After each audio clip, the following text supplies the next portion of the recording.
Last week was very, very, very mad.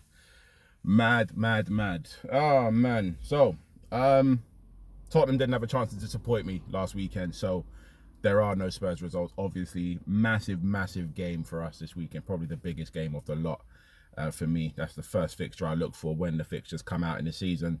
But we'll get into that a little bit later on. We're going to go through last week's fixtures. A couple of shocks in there, to be fair. But we'll start with Luton Town. That was at Kenilworth Road. Brentford went there and put 5 past them. I think that's the first time that's happened to Luton this season. They just seem to look out of ideas. Still think they'll do something with regards to trying to stay out, but you know, Brentford literally were all over them, literally from start to finish. There was no actual way, you know, Luton could sort of counteract what Brentford were doing. Brentford was literally just all forward, gung ho. There was nothing measured about what they were doing. They were literally just sticking people forward, and every time they went forward, they scored. Vissa was on the score sheet a couple of times. He's having a really good season. Yeah, one of those games to forget for Luton, to be quite honest. Style wasn't quite there for Luton, to be fair. I thought they're a very good footballing side, but style isn't sort of, you know, their forte. They're just one of those that like to keep grinding, keep going, keep going. In the end, Brentford's quality just showed through, and that's essentially what won in the game. Off to Bramall Lane. That was Sheffield United 1, Burnley 4. Two of the main relegation candidates, if you like. Burnley obviously won the El Crapico that I saw last week.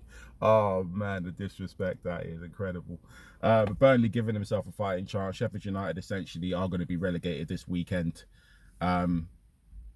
Pretty much, I think they need like 2 results to go their way in order for it to sort of, you know, elongate the process of them staying in the Premier League. But I think, yeah, for this weekend especially, yeah, I think they're gone this weekend. There's too many variables that they need to go in their favour in order for them to obviously survive. Just haven't been good enough. Burnley giving themselves another fighting chance. Obviously, they'll go down to the wire, I think. Didn't really see the game, so can't really comment too much about it, but really, really good result for Burnley at their rivals Sheffield United at Bramall Lane. Off to Molineux. Wolverhampton 0, Arsenal 2. So I actually said that Wolverhampton would actually nick a result here. I had no idea that their injury list was that bad. So I'll take the L for that. Horrible, horrible, horrible, horrible injury list. So Neto's out. Cunha was out. There's a few others I'm missing, I'm certain. Johnny Otto was out as well. There's a few. They've got injuries everywhere, all over the pitch. So they had to juggle. Obviously, Lamina and Ait Nouri were on the bench. Brought them on to really you know, good effect. Didn't really change the game outcome, but they showed a bit more promise when those 2 players came on. Got comprehensively beaten 2-0. Workman-like performance from Arsenal. They made hard work of it. They do look a little bit leggy. Obviously coming into the final stretch of the season, but they got the job done, which is essentially that's all you need to do, get points on the board. And Wolverhampton, for the injuries that they did have, gave a really good account of themselves, just obviously weren't good enough to breach Arsenal's back line that has been the best this season, which hurts me to say. Everton 2, Nottingham Forest 0. That's from Goodison Park. Everton have had a wicked week. Wicked, wicked, wicked week. 2-0 winners against Nottingham Forest. A really, really easy game there for them. Yeah, Sean Dyche, this whole thing with his tracksuit. So 1 win in 16 in a suit, 2 wins in 2 in a tracksuit. We'll get into the second win a little bit later, as I'm sure you all know it was the Merseyside derby. But Everton have obviously declared themselves safe now. They can't be caught. They won't be in a relegation battle, which I thought they would be. But they have picked up in the past couple of games. Clean sheets as well, I might add. Really, really good going from them. So they'll stay as an ever-present in the Premier League. I think they're one of only 6 teams now that are ever-present in the league and will continue to do so next season. But they do need to buy. They absolutely need to invest. I don't know how they're going to do it. They might need to sell a couple of their star players. By star players, I mean players like Jordan Pickford might have to go. I'm hearing a lot of talk about Onana. I think Carragher said it about 3 weeks ago. I don't really see it with him, to be quite honest. He's actually sat on a bench. Garner and Idrissa Gueye are getting more game time than him. So I'm intrigued to see what they do there. Yeah, Dwight McNeil, I wouldn't say he's top class. Dominic Calvert-Lewin, again, one of those players. I'm not sure. Beto, it's all very players, but make a decent side. And did well. They've been going really, really well. Crystal Palace 5, West Ham 2. Now, I'm very impressed with Palace. This was from Selhurst Park. Yeah. Glasnow's got Crystal Palace playing insane football right now. Eberi Eze, Michael Elise are balling out. Mateta, I think, is like 7 goals in 8 games now. They are cooking, man, every week, Crystal Palace. Really, really good. Selhurst Park was rocking in the last week. West Ham went there, didn't know what hit them. Literally did not know what hit them. Crystal Palace absolutely put them in a blender and absolutely finished them off. It was quite ruthless from Crystal Palace, from Selhurst Park. Really, really good stadium to go to, actually, as well. I've been there a couple of times. Really, really nice fans there as well. Aston Villa 3, Bournemouth 1. Obviously not good for my beloved. Aston Villa keep winning. Ollie Watkins on the score sheet again. And if Aston Villa make the Champions League, they're going to deserve it, because I think Aston Villa are big magnificent this season. I won't say Aston Villa have a better squad than us, but they've utilised it better. Unai Emery's, turning out to be a little bit of a genius with regards to his rotations. And Aston Villa are running through walls for him, which is what you want as a manager. As long as the players are on board, you're going to be good. And Aston Villa currently occupy 4th spot, currently 6 points ahead of us. They could be 9 ahead of us this weekend before we even play. But that, of course, we have 3 games in hand. Those 3 games obviously are Arsenal, Manchester City, Liverpool. We've got Chelsea in there as well. So we'll see where we go with this, to be quite honest. We've still got a chance. But Aston Villa going really, really well. That was a 3-1 result from Villa Park. I like Aston Villa's transitions, actually, from what I did see. They get the ball from defence out to the midfield quite quickly, and then everything kind of spreads in front of them with regards to the attackers. Ollie Watkins being at the forefront of that. He's been magnificent this season. Really, really good. Probably a shoe-in for Player of the Year. However, I do think Phil Foden will win it, and Phil Foden has been brilliant because they're so up and down. They're so wishy-washy, Man United. Sheffield United, as I mentioned before, will be going down. They gave a good account of themselves, but defensively, they are so open. They are so bad to watch as well, and probably deserved the season that they've had. To be honest, they've been far, far too open. As a team like that, you should be a bit more pragmatic with your approach. Don't try and sort of outgun everyone every week. You're not Blackpool, and even they went down as well anyway. So, yeah. It's a sad state of affairs, but someone's got to go down, and it happened to be them. On to the biggest game in the week. It was from Goodison Park. It was the Merseyside derby. A bit of a shock, that one. Everton 2, Liverpool 0. Liverpool did not have the intensity we know Liverpool to have. It was a weird one. Very, very strange. Everton, though, showed up under the lights. They were there. Putting on literally every single time they had a chance to press, they pressed. Every single one of them went at the same time. Liverpool did not know what hit them. Everton were looking like prime Real Madrid. It was incredible to see. Liverpool, not going to say they sold it for a bag of rice yet, but they're close to. They need a big result today, Liverpool. They're actually playing in about an hour's time. The line is going to be dropping in about 5 minutes. They go to West Ham. That's a tough game. Very tough game for Liverpool. But yeah, they were out of sorts on that one against Everton. Everton really, really good. Dominant from start to finish, really. Didn't really give a chance away. And got the goals when needed. 2 set pieces. Brantford with the first goal, and then Dominic Calvert-Lewin with the second. Really, really good from him. I was highly impressed. I did watch the game. Very impressed. Liverpool were just really, really poor. And then on to the Amex Stadium, which was the final game of midweek. That was Brighton 0, Manchester City 4. Did we expect anything different, really? Manchester City went there and literally put them in a blender again. First half, 37 minutes, 3-0 up. Got 1 more goal in the second half. Phil Foden is playing out of his skin. What a baller Foden is, seriously. Foden is really, really, really good. He's the one that's carried the mantle for Manchester City this season. Not De Bruyne, not Haaland. Rodri as well actually deserve a mention because he's been excellent as well. Bernardo Silva has hips and spurts. He's brilliant, but Foden has been that guy. Another 2 goals for him. Really, really good season from him. I think that's 20 goals in all competitions from him actually this season. So yeah, his development's it's sickening. It's really sickening how good of a football player he is. Manchester City, obviously, my champions elect, and they'll continue to be this. They won't lose many. Well, I say they won't lose many games. I do kind of hope we give them a win after we slap Arsenal this weekend. Speaking of this weekend, like I said, about an hour away, West Ham versus Liverpool, first game of this Premier League weekend. That is from the London Stadium. It's just match week 35. I'm going to go with a West Ham win here. I think West Ham are going to beat Liverpool. Liverpool now back up against the wall. West Ham haven't got any midweek, haven't had any midweek football. Tough game, London Stadium. I will go for West Ham win here. I think West Ham will do it 2-1. Wolverhampton versus Luton, live from Molineux. Luton need all the points. Wolverhampton seem to be on holiday mode at the moment. It's got a draw written all over it, hasn't it? We'll go 2-2 there. Wolverhampton 2, Luton Town 2. Fulham versus Crystal Palace. That is from Craven Cottage. I'm going to go with a Crystal Palace win based on the fact that they've been on fire these last few weeks. Players, everyone's fit. Glasnow's got them playing really, really good football. I think both teams will score here, and I do think Crystal Palace will take all 3 points. So I'm going to go 2-1 here.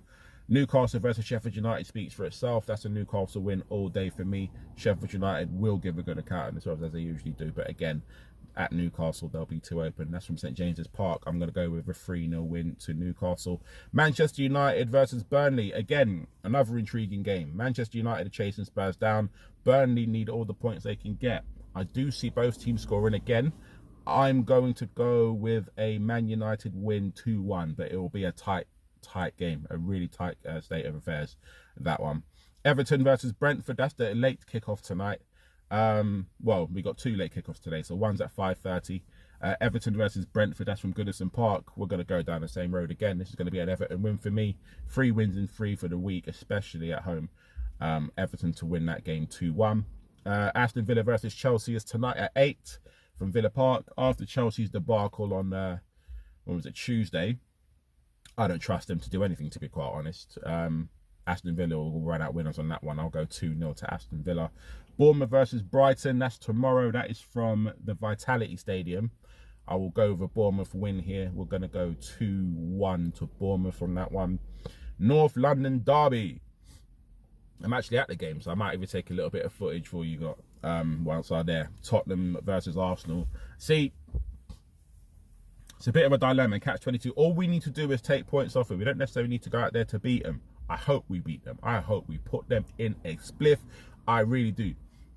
I do think we'll do it. I do think we'll do it. Even without Destiny, you doggy, I do think we'll do it. The crowd will not allow that team to win the league. We will not allow them to do it. They will score. I just think we'll have too much for him. I think Son plays out of his skin usually against Arsenal. I think James Maddison will come alive. It's just a matter of who's in the midfield. If we get the midfield right, stick someone on Odegaard, I don't see them coming out alive in that one. I'm going to go 2-1. 2-1 Spurs. I'm not going to be surprised if it's a 2-2 draw. I don't think we're losing. We're not losing that game, especially that one. When they can go on to win the league potentially? Absolutely not. 2-1 Spurs win from the Tottenham Hotspur Stadium. And then the final game of the weekend is Nottingham Forest versus Manchester City. That's also tomorrow. That is from the City Ground, and Manchester City will go on. They'll put another 3 or 4 past Forest. I think they'll win that game comfortably 3-4-0. There's also a game on Thursday the 2nd. That is Chelsea versus Tottenham. That's at Stamford Bridge.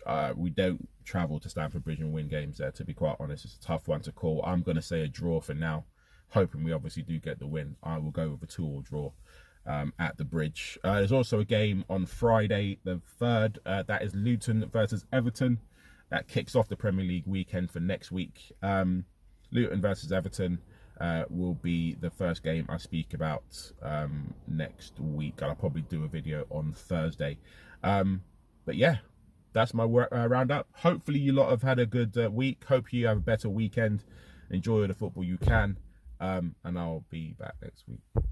Fulham 1, Liverpool 3. That was from Craven Cottage. A little bit of a scare for Liverpool, this one. Fulham took the lead here. And it was a little bit of an uphill battle after that goal. But Liverpool eventually got the big guns on. Diogo Jota came on. I think, did Mohamed Salah start? I can't even remember. Did Salah start? I don't remember. But all their big hitters came on at half. I remember saying there's a few big hitters on the bench that could change the game, and so they did. It proved fruitful. Liverpool ended up running out 3-1 winners in the end, keeping themselves in the title race only just. We will, of course, go into their game over the week, which kind of derailed them a little bit. But good result for Fulham. Fulham obviously announced safe in the Premier League. They'll go another season. Really, really intrigued to see what they do in the transfer market as well, because they're another team that need to invest. Decent squad at the moment, but I think they could do a lot more than what they've been doing recently as well. On to the midweek games. So we'll start off at the Emirates. That was Arsenal 5, Chelsea 0. I, like an idiot, said that Chelsea would go there, you know, full of confidence after, you know, coming off the back of 8 wins, I think it was in a row they had. I went there with chest. I thought Chelsea would go there. Yeah. Chelsea would do bits. Chelsea nothing. Chelsea, I hope you get dominated every single game rest of the season. You absolute pagans. You went there and got beat 5-0. I don't know what Pochettino was doing. I have no idea what he was doing. Why would you drop and rest Thiago Silva, your best defender, and put in Badiashile, who cannot defend for tough? I don't know. Chelsea got absolutely cooked, and I'm glad they did. I know I said I wanted them to win, but you know what? For stupidity, that's what happens. 5-0 winners Arsenal were. Arsenal obviously were very, very good. So I'm not going to turn around and say they were brilliant, they were excellent. I don't praise them, man, like that. They were good. Martin Odegaard running the show. Nothing more to say on Chelsea, to be quite honest. Arsenal obviously top of the league now. Chelsea still rubbish. And that's how it will stay. On to Wolverhampton versus Bournemouth for Molyneux. A really good result from Bournemouth. Wolverhampton still with players coming back from injury, but I think Wolverhampton now, season's pretty much dead. They're not really going to do much now. They're already safe, can't really go higher in the league. I think Gary Neville's done a magnificent job there as well. But Bournemouth went there, got the goal early, even had a red card, man sent off, but held on. In the end, 1-0 win for Bournemouth. That's consolidated them in the Premier League, so they are now safe as well. I think they were safe from last week, to be fair, but they'll calmly finish in the top sort of 12 embers, that kind of sort of place in the table, almost top of the bottom-ish. Crystal Palace 2, Newcastle 0. Again, Crystal Palace, excellent. Really, really good home result. Newcastle really didn't know what to do with them, to be quite honest. Crystal Palace were all over them from minute 1. Another result for them. They're another one that's going to be safe. Palace, like I said, Glasner's doing a magnificent job there as well. And I'm intrigued to see what Palace do in the transfer window for next season.